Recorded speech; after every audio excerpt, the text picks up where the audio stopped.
Here we go. Welcome to Emotion Coaching for Participants. It's fantastic to have you here.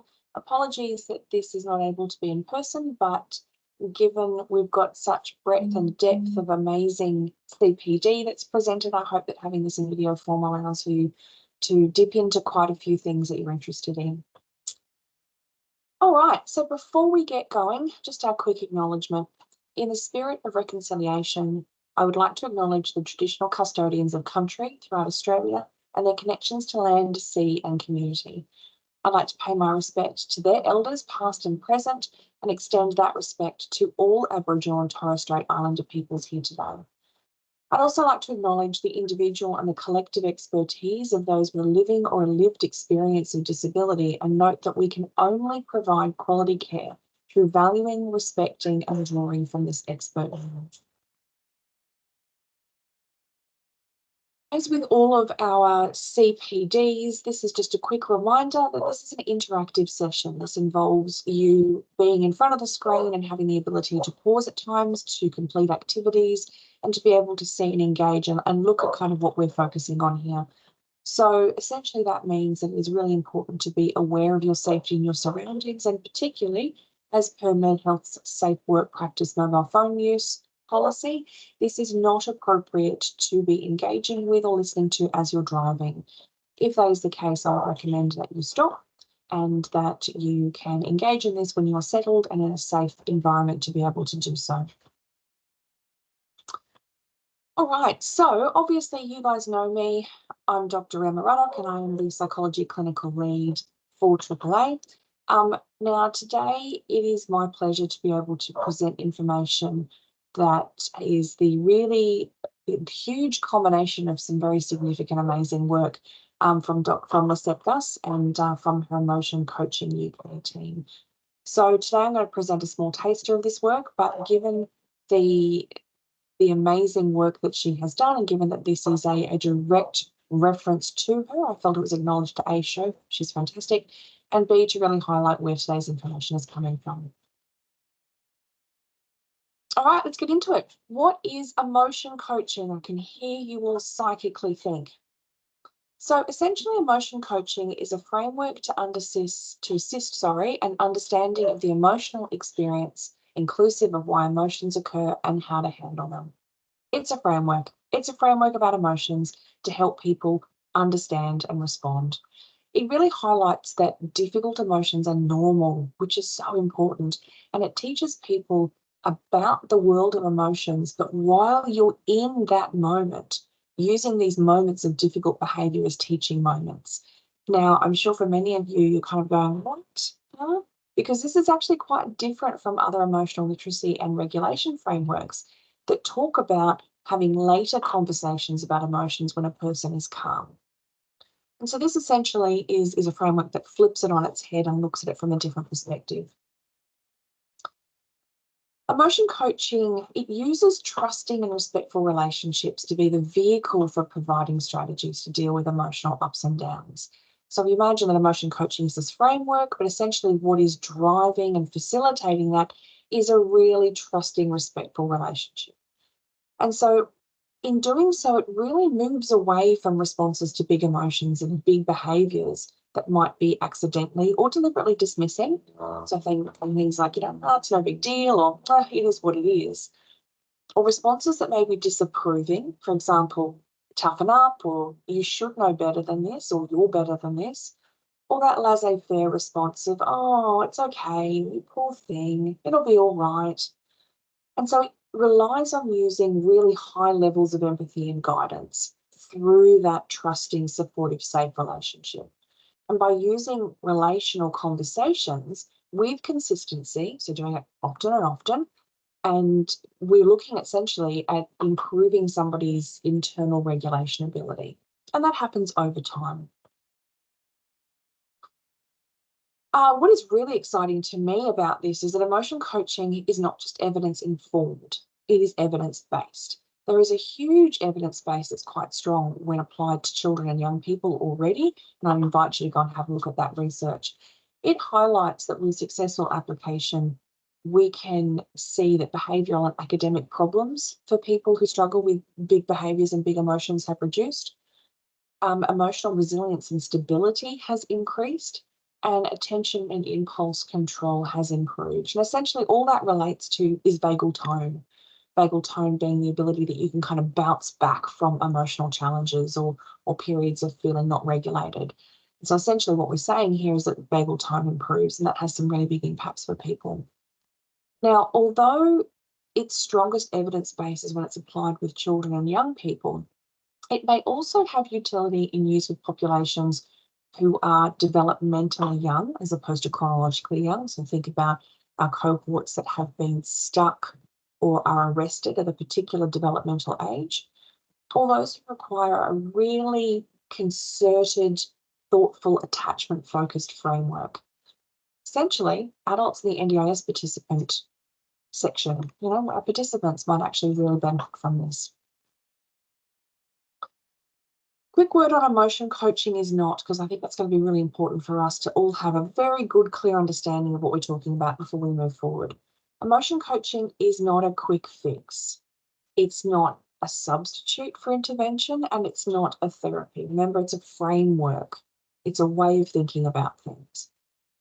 The other really important part of this is that it relies on the person who is doing and implementing this framework to be regulated. Self-regulation before co-regulation is really, really important.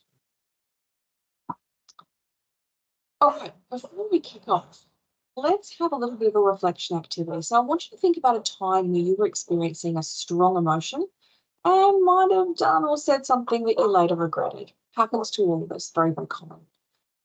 So I want you to have a think. How did the person who engaged with you respond to you in that moment? Did they address how you felt? Or did they focus on what you did?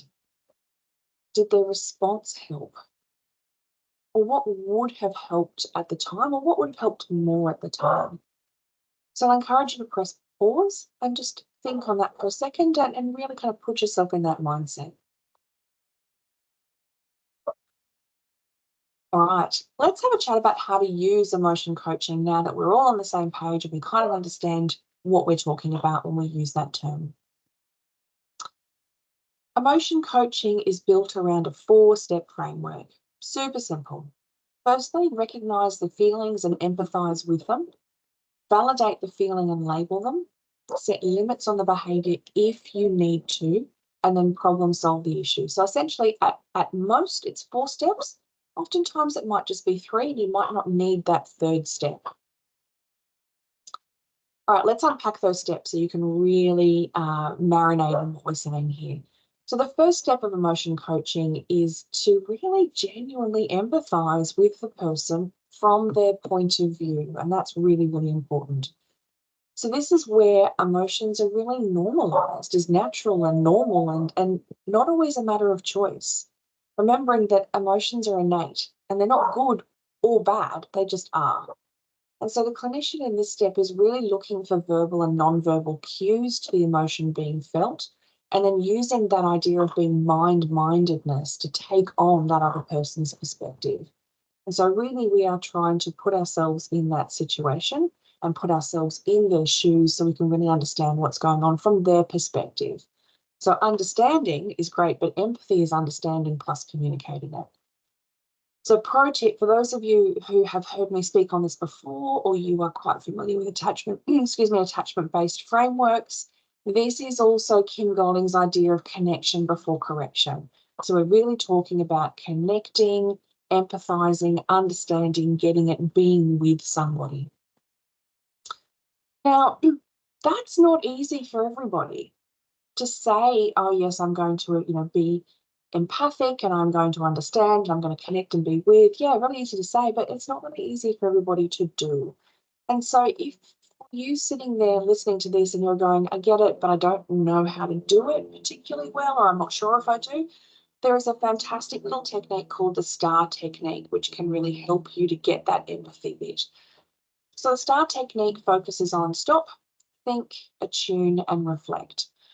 So when we're thinking about stopping, it's really kind of stopping and thinking about how that behavior is making you feel. So understanding the response it has for you, because once you can get which is your stuff, then you can jump into the next step, which is think about what's going on for the other person right now and what might lie underneath that behavior that you're seeing. I put in brackets here iceberg as a bit of a prompt to the iceberg model, with the understanding that with an iceberg, we only really get to see the top part that's kind of poking out of the water. And we know that most of the iceberg lies deep below the ocean surface. So if we're thinking at this stage around what might lie under the behavior we're seeing, the tip of the iceberg, the bit we can see, is the behavior, but that rests on a lot of gear under the surface that we might not think about or realize. And so this is really turning our attention to that and trying to unpack what could be going on for them. The next step is attuning. So really putting yourself in their shoes. You've kind of parceled out what's your stuff. You've then tried to determine what might be under the iceberg and really kind of get into their headspace. And now what you're doing is you're putting yourself in their shoes to really see what that would feel like. And then finally, the last step of STAR is reflecting on what might cause you to feel that way if you were that person. So you've got it, you feel it, you kind of know what's going on, and then think, okay, what has led to this? What has driven this? What's the setting of it? What's the trigger? What's kind of underneath it all? And that's a really lovely, quick and dirty way to help you have that kind of mind-mindedness connection, or be with, or have that empathic understanding. That's going to be really important for the next step. So let's have a quick go at that. Let's have an example. So let's think about Tim. So Tim has worked really hard attending school and regulating his emotions and behaviours all week. I mean, really hard. And as such, he's earned himself a weekend visit to Movie World with his support worker. Now, understandably, a lot of effort's gone into this, and he is really looking forward to it. Unfortunately, his support worker calls on Friday night to advise that his wife has COVID and he can't take Tim on the trip as planned. When told that the trip was postponed, Tim became verbally and physically aggressive, threatened his mother, and broke a porcelain figurine from the display case. I'm sure you guys can appreciate that's probably a story, or a similar story to one you've heard before with some of your participants. So let's have a go at using the STAR technique to empathise with Tim. So what I'm going to do now is just press pause. I've put the STAR steps up there so you can refer to them. Have a quick go, then press unpause, and we'll go through what you may have found. All right. Now, I had a go at this and I've put my thoughts there. However, because this is an example, this isn't just the only right way to do it. This is kind of how I felt. And so coming at it from your perspective, and sort of the scaffolding you put around that example, means that your responses are just as accurate. So using the STAR technique, I stopped and I was thinking about how that behaviour was making me feel at the time, assuming that I was there or I was there the day after. And then I moved on to think. And so, sorry, with that stop, I haven't put that in there and I'm not sure why I didn't. But essentially for me, I think I would be feeling so disappointed. I'd be feeling so disappointed for and possibly in Tim that he showed that he could do it, and then it kind of all went pear-shaped right at the last minute. Then I was thinking about what's going on for Tim right now and what might be lying underneath that behaviour that I was seeing. First and foremost, anger. I was thinking, yeah, there's definitely anger there for Tim. But then when I went a little bit deeper and further down underneath the surface of that water level for the iceberg, I realised that under that is probably disappointment as well, and sadness. You know, Tim's worked so hard and he was so looking forward to it. He potentially could have just been hanging in there, just, white knuckling by his fingernails to get to that. And he was probably really proud of himself. So I can really understand how disappointment and sadness might be there. Then next step is attune with the feeling by putting yourself in Tim's shoes. And so I was thinking I would actually feel really frustrated and upset if I was Tim. I would feel frustrated that it's out of my control, and I would be really, really irritated and upset. Now, when I reflect then on what might cause me to feel that way if I was Tim in that situation, for me, it would feel like I'd worked so hard and I was looking forward to it so much, and now it's not happening for reasons outside of my control, and I can't do anything about it. So for me, that would really drive it. So as you can see, when I kind of get to that space, I've got a fairly robust place to start with empathizing with you. And hopefully you guys kind of got to somewhere that you feel like, yeah, I've got somewhere I can start as well. All right, next step for emotion coaching is validate and label. So using words to reflect the emotion that we see. So that's where we are aiming to improve a person's emotional understanding by providing them with a link between how they feel and what the emotion is. So, for example, you could say, I see that you get angry when that happens. I would feel angry if that happened to me. It's normal to feel angry like that when this happens. So in doing so, and it's so simple and just so melodic almost, but essentially what we're doing there is we're explaining, telling them kind of what we think that they're feeling, giving them an anchor for why that might be, and not blaming them. And it really then in doing that helps to soothe the emotional brain. We're giving them a framework, we're giving them context, kind of putting it into perspective, and we're helping that brain soothe. Now, with an NDIS participant, this could be an opportunity to model, commence, or integrate emotional literacy capacity building. And so you then could expand on that and you could refer to the cues which indicate how they're feeling to help improve that emotional literacy. You could follow a visual resource you've already developed with a participant, or it can even be commencing generation of a resource because you've had a really great conversation about how they're feeling and what led to that and what it's done for them internally and how their body's feeling. So it could look like I can see that you're frowning and kicking the wall and you are expressing a lot of energy. I suspect you're angry. I'd be feeling like that too if I didn't want something I didn't, sorry, if I didn't want to do something I didn't like. So in doing so, again, we're still naming it, we're still labeling it, we're still validating it and normalizing it. We're just adding a little bit more meat on that bone from a capacity building perspective. All right. Next step is setting limits, remembering if we need to. So we need to state the boundary or the limits of the acceptable behaviour if we need to, and that's called positive limit setting.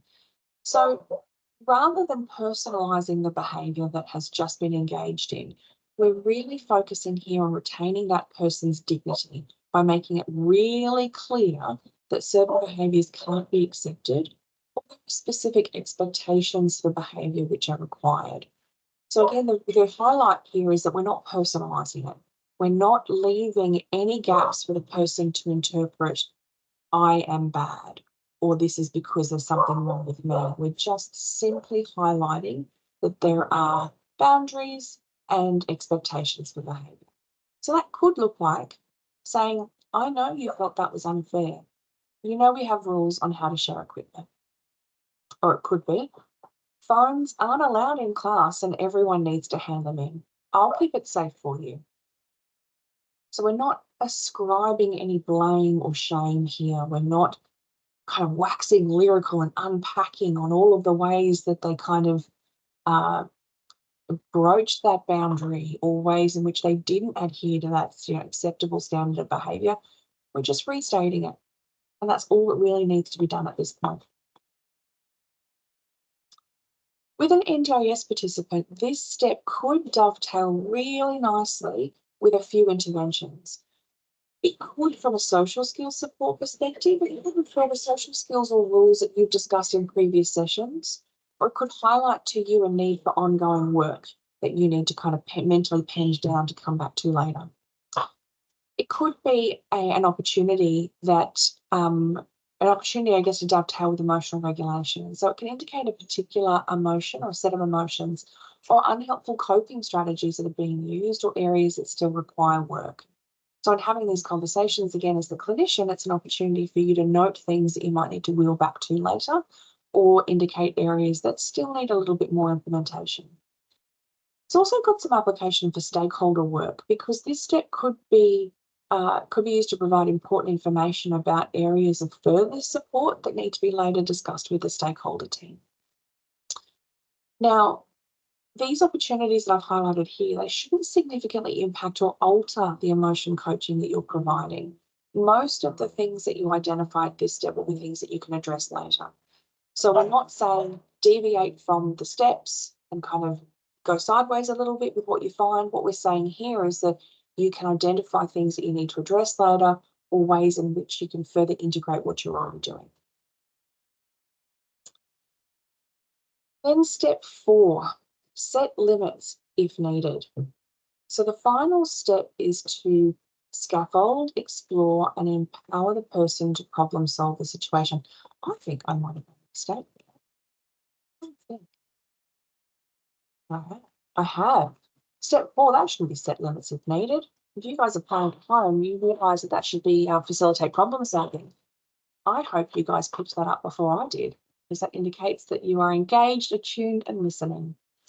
The final step is not set limits if needed, it is facilitate to problem solve. And so you are scaffolding, exploring, and empowering the person to problem solve the situation. Once the person has had the opportunity to calm and then co-regulate with someone who's with them, they can then be supported to address the behaviour. And that could be really super simple. It doesn't have to be big, doesn't have to be difficult. So it could be something like asking, what does your body feel it needs now? And then modelling regulation options for the future. Or it could be prompting, let's think about what we could have done instead to widen that emotional and behavioural responses to problems. Or it could be saying, let's sort this out. What do you think we need to do first? And we're prompting those problem solving strategies. So again, incorrect title, but with an NDIS participant, this could really be an opportunity to prompt use of our capacity building strategies. And I'm actually really excited about this step for our participants. Depending on their ability and obviously their progression in capacity building intervention that has been achieved, this actually could look like prompting the use of emotional regulation techniques that you've already been working on. It could provide an opportunity for specific skill use, like problem solving training, or it could be promoting use of communication strategies, and they're just examples. What I love about this is it has, for any psychosocial disability participant, it has the opportunity for any discipline of clinician to be able to implement the stuff that they've been working on here. All right, let's put it all together. So we've talked about it all in parts. Let's kind of pull it so you can see what it might look like. All right, an example. Let's pretend that we have a 9-year-old participant who has become dysregulated at home when they're told they need to stop playing on the iPad to have a shower. Probably not an unusual scenario and one you've come across before. So on being given this direction, they have begun yelling, swearing, throwing nearby objects, and kicking the wall. Now, if we're going to use the emotion coaching steps, we would have supported the caregiver to then say, I can see you are angry because you've had to stop playing your favourite game. Your voice is louder, your face is red, and I can see you breathing hard. I get it. I'd be frustrated and annoyed too if I was playing a great game and I had to stop in the middle of a quest. We all need to have a shower before bed on school days, and the iPad can't go in the water with you. You can put it on pause on the table while you shower. Where do you think we should go from here? Because we found ourselves in a bit of a pickle. And then from there, we would hope that the caregiver would give the child space to brainstorm what needs to happen now. And that could include having a shower and returning to the iPad if that's appropriate for that time in their household. Or if needed, the caregiver can prompt whether anything needs to happen to resolve the objects that were thrown. And so it could be, well, we need to have a shower and then we need to tidy up what we've done. Or we need to have a shower and then we need to have a look at kind of what's happened. And we might need to apologise to somebody, depending on what's been, if anything's been broken or what's been used. Sorry, apologies, just closing the door because the alarm has just started. Now, that is if we have supported the caregiver to use emotion coaching. However, if we as the clinician were involved and the scenario was slightly different where we have arrived for session to the participant's house and then the participant has been told, you need to get off the iPad because Dr. Emma's here, we could then go through that. And rather than go and have a shower, it would need to, we would be reiterating, we all need to have a chat when I arrive. And the iPad makes that harder. You can pause it and leave it on the table while we chat. And so you can kind of see how you as the clinician could do it also. So essentially what we're doing is we're giving the child the space to regulate. And because their behaviour isn't being directly confronted, they can do this. But we're also addressing the underlying concerns, which are the emotions and the routine expectations. We're not perseverating on what they did. We're really addressing the cause, right? And so in doing so, we're prompting and promoting the opportunity for this to be less of an issue moving forward. And we're really facilitating changes in further behavioural decisions. So from here, the child can have the chance to self-repair the relationship and apologise or self-correct by tidying up what was thrown. And if that happens, because again, we haven't directly addressed the fact that they threw stuff, we've given them the space.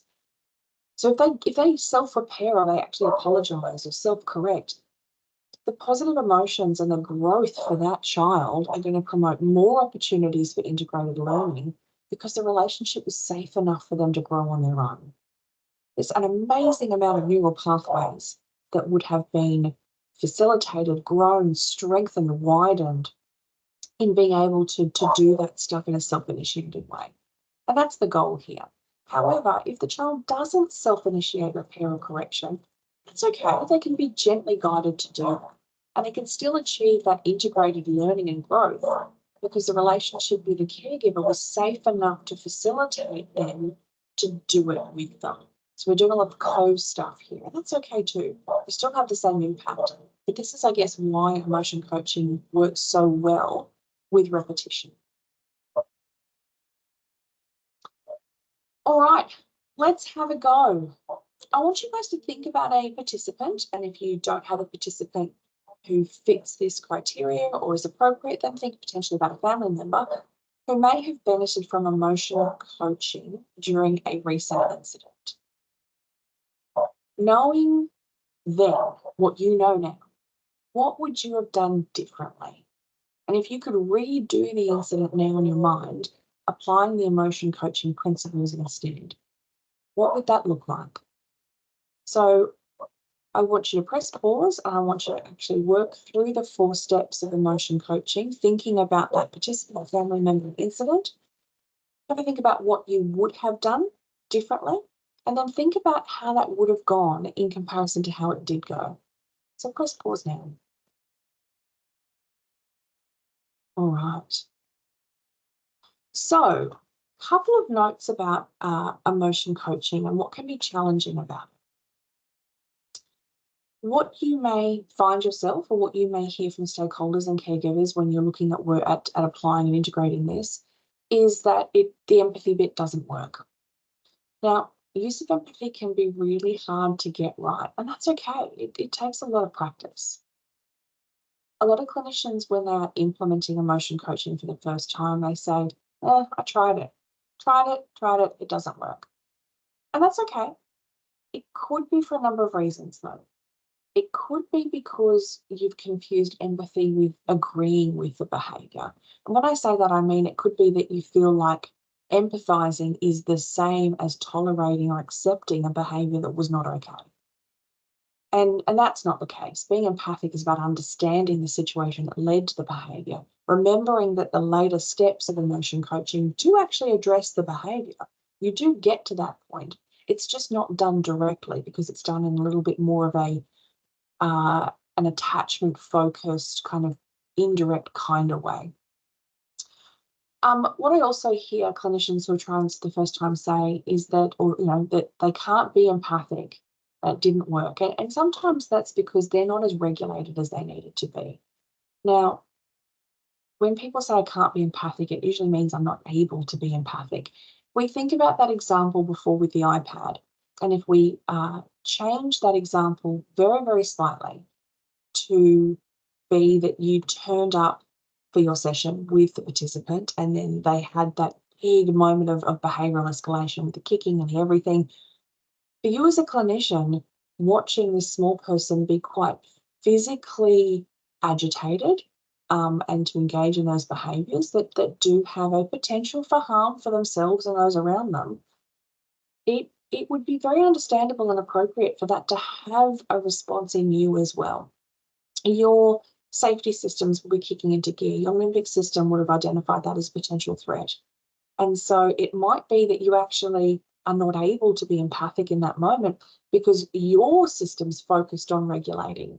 You know, you've seen this big thing, you've seen this person potentially in a way you've never seen them before, and that's okay. And so then in that case, I really would refer you guys back to that idea of you need to be fully regulated before you can do it. And even though you've got this perfect example in the moment where you could use emotion coaching, if you're not able to regulate and you can't be or not able to be empathic, then I would suggest that you let that moment go because there will be others. Another issue with empathy that is raised is that people feel it doesn't work, and that's because they're providing sympathy rather than empathy. Remembering that sympathy is feeling sorry for someone, whereas empathy is really understanding their position. And so if we are just providing that sympathy, they're not feeling like we're with them. We don't get it. It really is around having to, like communicating back to them that we understand it and we get it from their point of view. Not just, gee, I'm so sorry that happened to you, but I'm kind of glad it didn't happen to me, which can sometimes come across with sympathy. The other thing that I would add with empathy that can sometimes make this stage a little bit challenging is that clinicians, when they are providing that empathic response and they're trying to really be mind-minded, sometimes we can get it wrong. And sometimes when we're sitting there with the participant or the client and we do our beautiful, I can see that you're breathing really hard and getting red in the face, and I suspect you're angry. Looks like you're angry because you waited your whole time for that turn and now the bell's gone and you don't get to have your go. And I get it. That would make me really angry too. There is a chance that we got it wrong. And in that case, the empathy is not going to work. In that case, it is likely that that young person is going to escalate further or shut down. And I guess in that moment, it's so important for us as clinicians to catch that, notice it, and go, I think I got that wrong. I was thinking about it, and that's kind of what I thought might be the case, but I think I made a mistake, and I think I was way off there. Can you help me understand? Can you? Because now I can see that you're even more upset. And that really tells me I got that wrong. So can you help me to understand? And so in acknowledging that you made a mistake and acknowledging that, okay, you had a go, didn't work out, you don't get it, but you want to know, you want to understand, that's super powerful. And so you can come back from that. The worst thing you could do in that scenario is just push your point. And so that's kind of why empathy takes a little bit of work, but it is completely doable. Another big trap for new players when they are looking at emotion coaching for the first time is resisting the urge to use the word but. So if you're linking your empathy to limit setting and you're using the word but, it undermines your emotion coaching and really invalidates that empathy and implies shame and blame. Now, I've got to be honest, when I was reading out those examples before where I was linking empathy to the limit setting, I found myself wanting to add the word but, even though it wasn't written there, and even though I know I shouldn't, but it's incredible urge. And so I really want to normalize that this is a thing. And even though I've been doing this for a long time, it's still there and we need to be aware of it. So I guess just to show you what the impact of the but can mean, if, by example, you're saying to a participant, you're red in the face, your hands are in fists and you're breathing hard. I can see you're annoyed that I've taken away your phone, which is understandable, but everyone has to do this. Now, when we have the but there, it implies the person's overreacting and that everyone doesn't react like this. Do you kind of pick up on that? Which is understandable, but everyone has to do it. Whereas if we had said, you're red in the face, your hands are in fists, and you're breathing hard, I can see you're annoyed that I've taken away your phone, which is understandable. Everyone has to hand their phone in. Very, very different, right? And I hope you guys can kind of hear that subtle difference. Another example might be, oh, you have a new phone, and me taking it away would make you feel upset. That's understandable. But you have to follow the rules of no phone in the classroom. And so when we add the but there, you can kind of feel how it takes that shine off that earlier empathy. And it can kind of trigger shame for the person because they should have known better. But it does actually make the empathy sound a bit insincere. And so if you had said instead, oh, you have a new phone, oh, me taking it away would make you feel upset. That's understandable. We have to follow the rules of no phones in the classroom. And so in doing so, that feels a lot more genuine, right? And it feels a lot more without blame and without shame, and a lot more, it feels nicer to say. And I imagine that it would feel a lot easier to take. So I would be so aware of use of the word but and do whatever you possibly can to make sure that you're not engaging in it. If you do get the urge to say but, say it in your head. That's fine. Say it in your head. If it's going to happen, say it in your head. Try not to. Now, just with the empathy things, it is entirely possible that while you're practicing and doing this, the but creeps in and it flies out and you can't do anything about it. That's fine. What you could do there is you could say, hang on, wait, that's not right. That's that's not right. It's not a but thing. And in doing so, in saying that, it kind of sounded like I was saying you could have done better or should have done better or that I don't really care. And that's not true. Let me try that again. Name it. Name it, own it, do it again. There is tremendous value in any participant, but particularly young people, seeing that you are human and seeing that it is okay to acknowledge mistakes because you're modeling that it's okay to make mistakes, it's okay to name mistakes, it's okay to have them, and everything can be fixed. And again, if we're really coming back to the fact that emotion coaching derives its roots from attachment, and then from an attachment perspective, it's one of the most healthiest things that you can do to highlight that, mistakes can happen and that it's okay. And that you are big enough and strong enough and wise enough and kind enough to acknowledge them and fix them.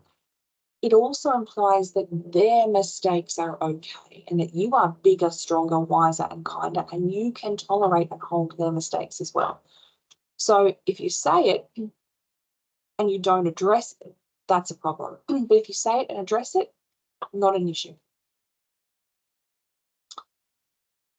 The other thing that you will hear if you're teaching this strategy to stakeholders, and unfortunately I guarantee you that you will hear this, is resistance by those who feel that the inappropriate behaviour was not appropriately addressed by this technique. So you're going to hear things like, there were no consequences, or they got away with it. That's totally okay. It's really, really normal. And, I've tried to, on this slide, really couch this idea of it might happen. Chances are it will. But it's okay, because it's actually a really wonderful opportunity to demonstrate emotion coaching with them. Now, I wouldn't say, oh, I'm going to use it on you now so you can see how it's good. But it is a really lovely opportunity for you to I guess, address it in the same manner that you would with a young person. And you're calming them, you're showing you're bigger, wiser, stronger, you're doing all of those beautiful things. It's a great strategy. And so what you could say in response is this perspective, or sorry, you would think in your head, right, that this perspective might arise from fear, but without a direct negative consequence, the behavior won't change. And that is scary, right? You could then say, knowing that you've kind of understood it a little bit and you've tried to do that mind-mindedness thing, you could then say, that's a common concern. And that is absolutely okay. And I really appreciate that you raised that. Many stakeholders or caregivers or whoever you're talking to feel concern and worry and fear about these big behaviors continuing. And I get it. We are talking about big behaviors that have big consequences. Use of attachment-focused regulation strategies and natural consequences to successfully reduce behaviour concerns has got a lot of empirical evidence and support. And what I can support you with to help you to feel better, so what can I support you with to help you feel better about trialling this strategy? Sorry, my delivery was dodgy there, but I hope what you can see is that we're really validating and labelling. We're providing a soft limit set, which is you are the professional, you are referring to the evidence base, there is an evidence base, and this has utility. But then you're problem solving. Now, I have done this with stakeholders, and when I have said things along the lines of, what can I support you with to help you feel better about trialing this strategy?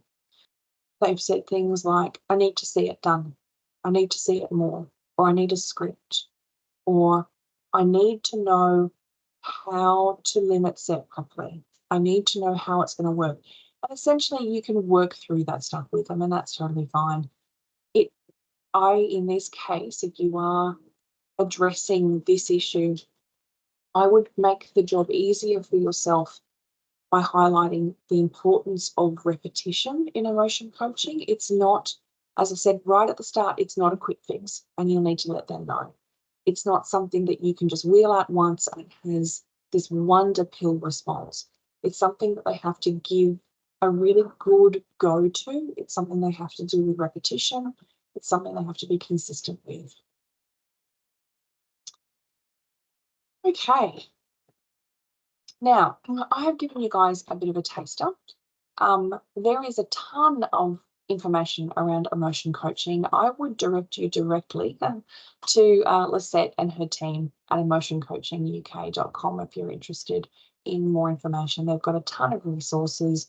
She actually runs peer supervision and peer groups around emotion coaching. She's got a ton of stuff on there, and it's a lot of fun to kind of dive through if this is something that you're interested in. I guess fortuitously, Lisette and her team are coming out and running seminars on emotion coaching through Compass Seminars Australia for the remainder of this year in some places, and then throughout 2025.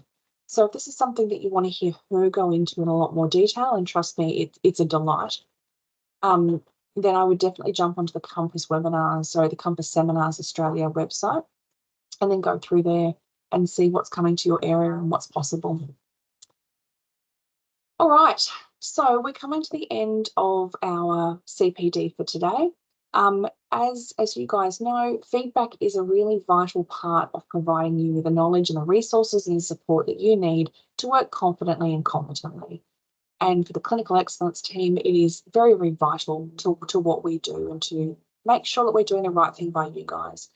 So I will be placing a react to feedback post in all of the discipline chats on Monday the 22nd, and I would really encourage you to take a moment to respond if you have watched this video. As I said before, all feedback is really important, so please don't be concerned to give accurate feedback, even if it's not overwhelmingly positive. It helps us refine. All right, so we've talked about emotion coaching. We have talked about what it is. We've talked about what it isn't. We've talked about the 4 steps. We've had a look at what each of those steps are, and then we've applied it in an example and talked about a few kind of traps to avoid in the future. What I am hoping is that you guys have done the exercises as we've gone through. If you haven't and you watched it all the way through, that's not a problem. Now's a great time to stop and then think about how you might implement this within the interventions and the supports that you're providing with your participants. And I wish you all the very best with emotion coaching, and thanks for listening.